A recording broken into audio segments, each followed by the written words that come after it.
Okay, in today's video I'm just going to do a real quick overview of what you get in the SkyViper Scout video drone package. And obviously you get a controller, you get the quad itself, just kind of ignore what's on top. That's actually a FPV mod, which I'll be talking about later.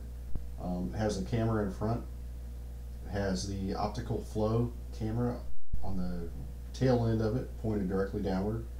It has green and red LEDs. Has a positionable camera. It's not gimbal, or I should say it's not a gimbal. It doesn't have any kind of servo to pivot it, which isn't a big deal to me.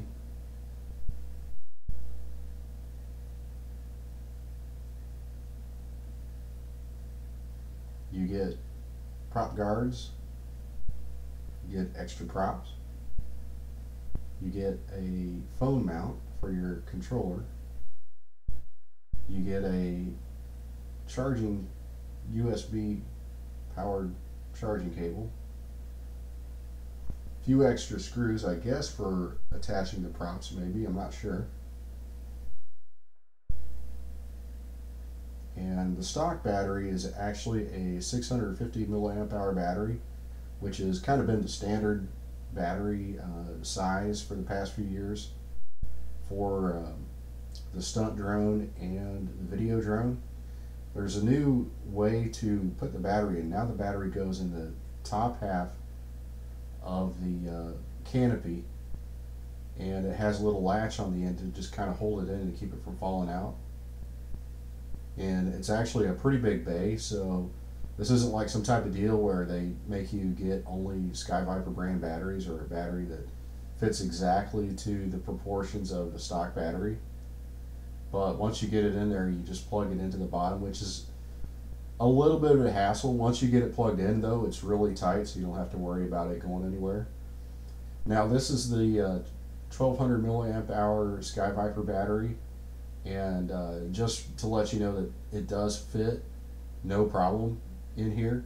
So if you want to get a bigger battery to put in, or use an older battery that'll fit, it can definitely take up to 1200 milliamp hours as far as the actual size and the dimensions of a larger battery. Now this is a Tattoo 800 milliamp hour battery. Common question for these type of quads people always want to know is, will it fit into the SkyViper or other brands? And you can see it's actually a taller battery, like it's got more thickness to it, but it really, it kind of looked like it was a little bit of trouble fitting it in, but it's actually not. It'll fit in no problem. There's actually plenty of room. So yeah, and I kind of believe you could probably fit a bigger battery in there. Maybe, I don't know what comes after 1200 milliamps, but maybe 1600, I'm not sure, but you can definitely fit them in no problem. I think it's actually easier to plug the battery in first and then just kind of stick it in there. And then you just got to close that gate and make sure it latches. And you're good to go. Then you just power on the controller. You'll get a little beep letting you know that it's bound to the quad. And it's not in the instruction manual, but you can turn off surface scan.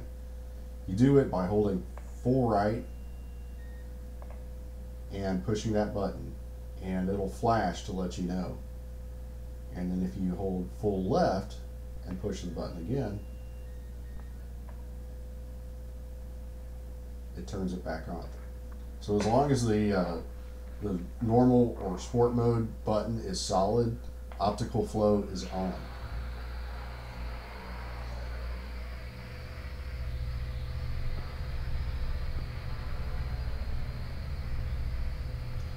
What I noticed right away was that as soon as you let off the control stick, it'll kind of twitch a little bit as it kind of does a little bit of an orientation, and the surface scan is basically like locking in. And that's kind of new to me. I'm not used to drones doing that, but as you can see, I don't even need to hold the controller. You can just basically park it and, you know, walk away. Now I'm indoors, there's no breeze, so I'm not testing it against any breeze. And this is what's really neat, is because that optical flow camera is pointed downward and taking pictures, whatever it's taking pictures of, it's assuming is the ground, and that's what maintains its position. As I kind of go off camera here, but oh, there we go. And so you could put your hand under it, and it'll actually follow your movement. You can put, like, I don't know, a pizza box under it or something that has like a picture. Generally, the more detail of what it's flying over is going to help it maintain its position. I would definitely say if it's dark, if there isn't very much light, it's probably not going to hold its position very well. But just there's no trim buttons on the controller, which is interesting. This is the first time I've had a Sky Viper that didn't have any trim buttons on it, and it's actually comes out of the factory pretty well tuned. I mean, it is. I do have surface scan enabled right now, so it should be. Oh, there's a little flip. You probably don't want to do those push button stuff indoors like I did, but I just made sure I had plenty of room before I did it. But yeah, it's definitely working. You can do stunts, all the regular stuff, while surface scan is enabled. The LEDs, to me, I feel like work better now, because from just about any angle, as long as it's kind of at eye level or above, you can tell which direction the quad's pointed in. Even when you have surface scan on, you can still move it around pretty well. But to be totally honest, I didn't feel like in sport mode it didn't really work very well. I shouldn't say sport mode, I'm sorry. But when you're just kind of just flying around, just buzzing around, you know, really pushing it hard, I prefer not to fly it having surface scan on. So I'm going to turn it off. And it's very simple to do. It's not in the instruction manual for some reason, but I just turn it off, and now it's in altitude hold mode, which is basically exactly what it was last year. And so it's going to drift a little bit. It comes out of the factory pretty well calibrated, but it is going to drift a little bit. You're going to have to put in manual input to keep it from drifting away. But as you can tell, I mean, I'm barely touching the controller and it's holding up really well.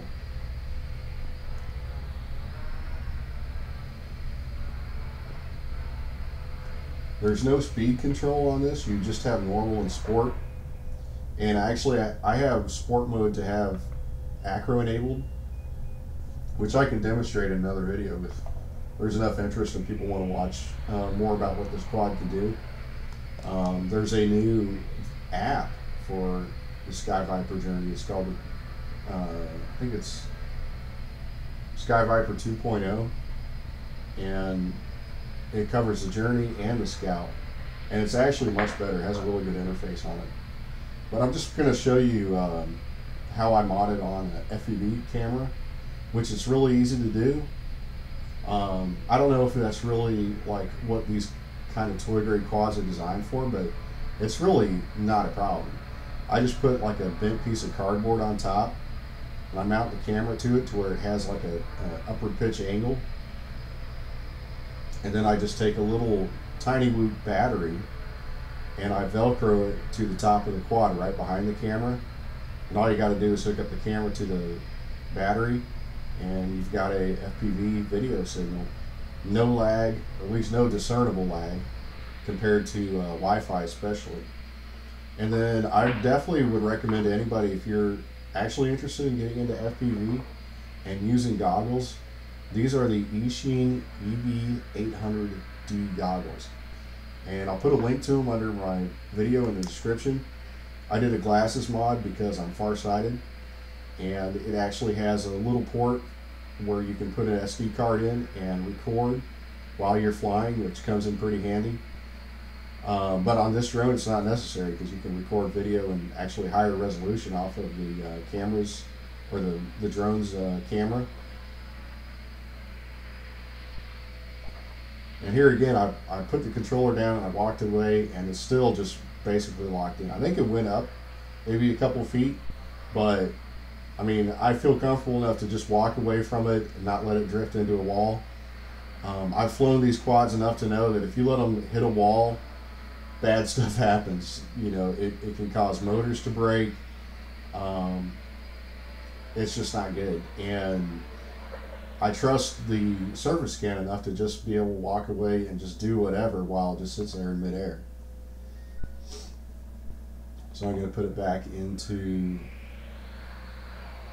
altitude hold mode, which, I mean, I may have mentioned it before, but this is really how I prefer to fly. The surface scan is neat. It's great if you just want to park it and walk away for a little bit. If you want to record video and just kind of keep it locked in, I think that it definitely is a better way. But just for actual sport flying, really buzzing around, like, or when I'm flying an FPV, I prefer to be in altitude hold mode or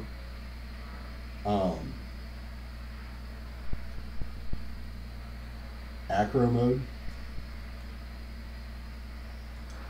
I would say the rates are probably medium. I mean, they're definitely good enough, which the rates are adjustable. And like I said, I can do another video and talk about how to tune the quad and make it fly faster or slower depending on how you want to go. And you can actually customize the controller buttons. There's a lot more functionality built into this quad over last year's. I mean, I wouldn't say it's night and day, but it does give you very close to hobby grade customization when it comes to the button layout on your transmitter, as well as the rate tuning on the quad itself. And of course, it's got acro mode, and it's full acro. I mean, there's no hand holding about it. It's definitely for more advanced flyers. It's really, for me personally, it's the only way I want to fly anymore. But you can even, but if you're new to acro, what I would highly suggest is if you put it in acro mode, you turn the rates way down to where it's not as drifty. But yeah, I mean, there really isn't much more to say here. I can do a little bit of more flight testing outdoors in the breeze and whatnot if anybody's interested in it. Put any of your questions in the link below. And of course, flight time is important to everybody, which is why I kept recording the flight time on here.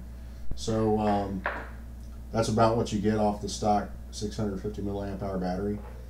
And I would just say an 8 to 10 minute flight time is about what you should expect.